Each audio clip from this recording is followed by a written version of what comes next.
Une femme a servi son mari comme une nounou tous les jours pendant 40 ans. Elle prend 3 repas par jour selon les goûts de son mari. Elle sert les repas à son mari. Elle lui essuie même la bouche. À la maison, son mari était l'empereur. Elle travaillait comme une esclave. Mais son mari n'était pas satisfait. Il rentrait ivre à la maison tous les jours. Parfois il l'insultait même de ne pas gagner un sou et de profiter de la vie à la maison. Jusqu'au jour où la mère de Lisa, âgée de 90 ans, est décédée. Elle a décidé de vivre sa vie pour elle-même sans aucune contrainte. Quand ses amis ont appris qu'elle divorçait, elles sont venues dans sa ville natale pour l'aider à faire ses valises. La nuit, pendant que son mari dormait, Lisa a fait ses valises et a quitté la maison où elle avait vécu pendant 40 ans. Le lendemain, son mari s'est réveillé et a appelé Lisa pour qu'elle lui apporte de l'eau comme si elle était une servante. À ce moment-là, Lisa était à la ferme à la campagne. C'était délabré, mais c'était la meilleure nuit de sommeil qu'elle avait eue depuis son mariage. Elle a dormi aussi longtemps qu'elle le voulait sans qu'on lui dise de se lever. Peu de temps après, Anna est venue à la ferme et a trouvé Lisa. Elle ne s'était pas rendue compte que Lisa dormait encore. Puis la fille de Lisa a appelé pour demander pourquoi sa mère n'était pas à la maison. Anna lui a dit que sa mère avait quitté la maison parce qu'elle ne voulait plus vivre avec son père. Puis elle s'est allongée à côté de Lisa et lui a tapoté le dos, lui disant de faire une sieste. Dans l'après-midi, ses 2 filles sont venues à la porte et ont tout reproché à Lisa.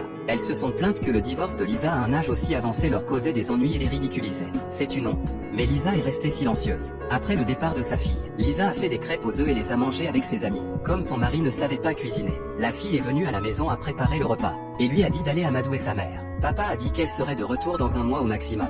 Le lendemain, il a appelé la meilleure amie de Lisa pour qu'elle lui apporte à manger. Elle a juste posé le repas et a vu une scène horrible. La cuisine était en désordre, et la vaisselle des derniers jours était dans l'évier.